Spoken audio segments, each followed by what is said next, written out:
A'udzubillahi Bismillahirrahmanirrahim. Assalamualaikum warahmatullahi wabarakatuh.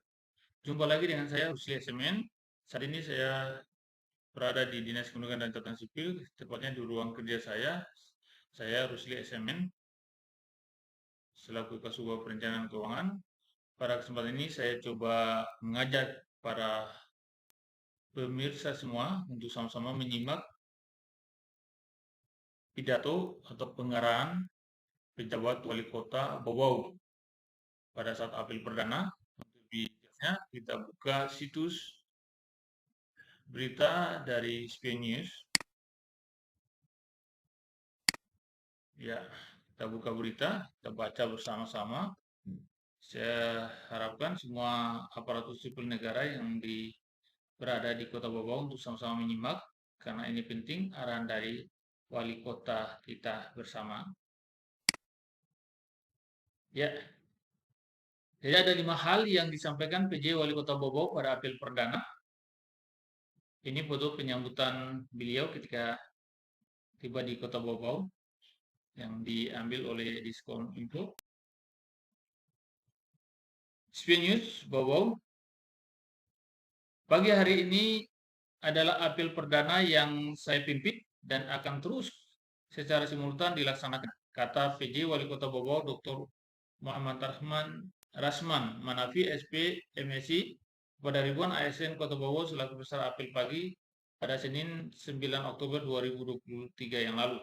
Apel pagi itu diikuti oleh staf ahli, asisten, kepala OPD, kepala bagian, Setdat Kota Bobau, sekretaris camat, lurah, pejabat eselon 4, dan pejabat fungsional se-Kota Bobau. Ada 5 hal yang disampaikan oleh pejabat wali Kota Bobau pada apel perdana yang diikuti oleh ribuan peserta dari seluruh OPD tersebut. Ada beberapa hal yang akan saya sampaikan pada apel pertama ini. Yang pertama, khusus untuk bapak-bapak, ibu-ibu, para pimpinan di OPD. Saya ulangi, para pimpinan di OPD memastikan arahan yang terakhir kita rapatkan secara virtual atau Zoom meeting itu berjalan sebagaimana yang telah saya instruksikan. Substansi yang ada dikoordinir langsung oleh semua asisten dan dikoordinir oleh PJ Sekda. Sedangkan struktur di bawahnya mulai dari sekretaris sampai jabatan fungsional pelaksana memastikan itu berjalan sesuai tugas dan fungsinya.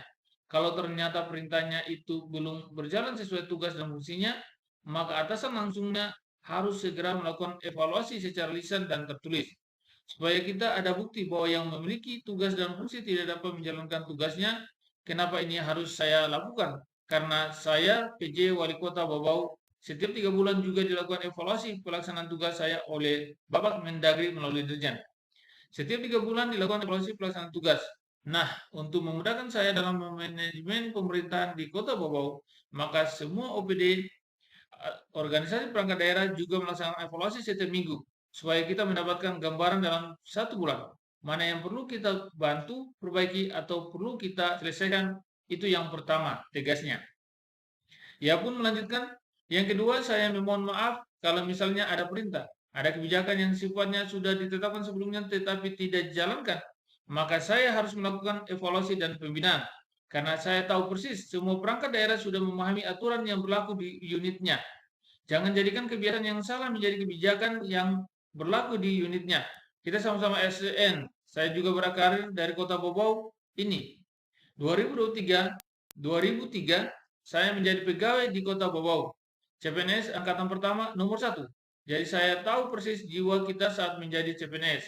Soal tempat tinggal, saya kira yang paling jauh tempat tinggalnya itu di Sorawolio dan Bungi sana. Saya pun juga tak dulu. Waktu ketika menjadi pegawai tahun 2003 itu saya ambil tempat tinggal di Perumnas Waruruma yang jalannya juga sudah sangat sulit untuk dijangkau pada waktu itu. Kalau ada pertemuan malam, alasan tentang konektivitas saat ini sudah tidak ada. Bahwa saya terlambat karena jalannya macet, saya terlambat karena jalannya rusak, itu sudah tidak menjadi alasan. Karena kita berkantor ini kan bukan baru 1 atau 2 hari. Jadi mohon kiranya disiplin masuk itu kita tetapkan sesuai jam kantor yang berlaku. Dan ini kan sudah dibantu dengan Sipo 5. Terakhir saya dengar Sipo 5 itu sudah berjalan. Pastikan absensi dengan aplikasi Sipo 5 per hari ini. hal itu sudah berjalan dan SKPD atau OPD yang mengelola itu dilakukan evaluasi. Itu yang kedua, tegasnya. Lebih lanjut, dirinya mengharapkan. Yang ketiga, bahwa setelah apel hari ini, Senin 9 Oktober 2023, kiranya sangat saya harapkan, dan khususnya kepada Kepala SKPD atau OPD, itu melaksanakan rapat di internalnya. Rapat itu hanya ada dua. Pertama, substansi yang dikelola, baik itu layanan, perencanaan, dan pengelolaan keuangan. Substansinya harus diketahui, dipahami, dan kalau ada masalah, ada solusinya. Jangan setelah saya tanyain, tidak pahami tugasnya. Hemat saya, kepala OPD-nya yang tidak bisa memanajemen OPD-nya, ujarnya. Lebih jauh dirinya melanjutkan yang keempat. Ingin saya sampaikan bahwa pada pagi hari ini, saya pun yakin bahwa kehadiran Bapak Ibu untuk bekerja bersama membangun Kota Bobau. Yang tidak hadir pun saya pun yakin bahwa dia akan mendukung untuk kita membangun bersama Kota Bobau sesuai dengan fungsi kita masing-masing. Membangun Kota Bobau, membangun pemerintahan, itu ada prinsipnya. Karena kita sebagai tim, maka kekuatan tim, saya ulangi lagi, kekuatan tim terletak pada orang yang terlemah di unit tim itu. Jadi semua OPD, semua unit harus dapat mengidentifikasi siapa yang paling lemah. Yang paling lemah jangan dimatikan. Jangan kita tidak fungsikan mereka. Justru itu harus dibantu, diangkat supaya bisa bersama-sama tim bekerja untuk mencapai tujuan tim.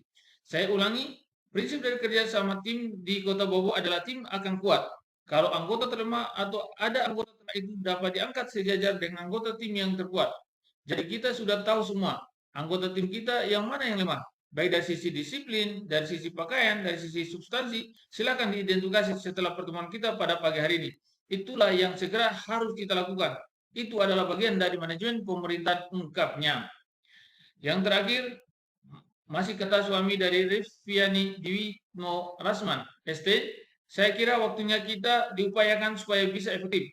Setiap rapat-rapat, dan ini juga yang sering saya alami, setiap rapat-rapat pastikan ada keputusan yang bisa kita ambil. Bukan rapat menghasilkan rapat selanjutnya. Maka pimpinan rapatnya harus kita ganti, karena tidak bisa mengarahkan dan memimpin rapat. Hal ini akan terus berlangsung, setiap hari, setiap minggu, setiap bulan. Jadi jangan sampai kita seperti itu. Saya bekerja berdasarkan output. Prosesnya harus didasarkan pada aturan. Jadi setiap kita membahas sesuatu ada outputnya dan tindak lanjutnya. Apa yang kita lakukan? Jelas dimengerti oleh peserta rapat. Kalau ada undangan seperti peserta rapat tidak hadir, maka asumsinya dia harus tahu, bukan menunggu. Jadi kalau dia tidak tahu atau dia utus staf yang tidak memahami atau lelet, maka pimpinan unitnya wajib memahami.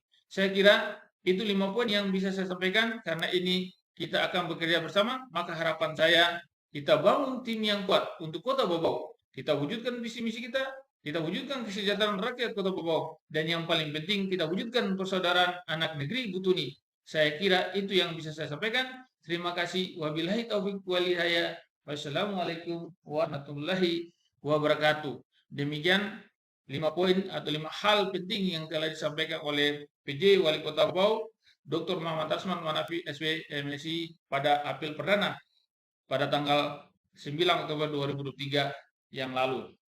Semoga bermanfaat. Wabillahi taufiq wal hidayah. Wassalamualaikum warahmatullahi wabarakatuh.